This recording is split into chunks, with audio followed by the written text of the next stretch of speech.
Yeah, it consists of two parts. There is one part which goes to Roger Penrose for the theoretical understanding or even prediction of the existence of black holes. I mean, the history of black holes go back way back in time to the end of the 18th century. And then, of course, through Einstein's general relativity, we had the tools to actually start to describe these objects for real. But since the mathematics is so complicated, it took several decades before one really was able to understand what's going on. Could such objects actually form in the real world? And that is what Roger Penrose did.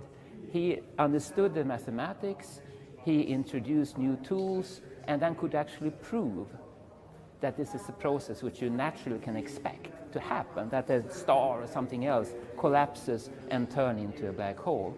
Before Penrose, that was far from clear.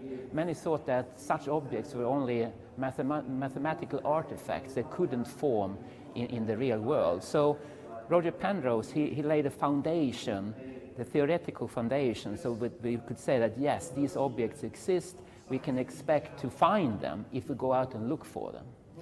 And this was sort of a journey that started in the mid-60s. And what Rainer Genzel and Andrea Ghez have done is to prove really that such objects exist. And they found one, a supermassive black hole in the center of our Milky Way. And the way they did that was that they monitored stars which were orbiting around something that they couldn't really see. And that, of course, required very sophisticated equipment to be able to do this and make these observations. So it took several years. And then this work has continued, and one has been able to look further and further in and closer to the black hole to start to test general relativity.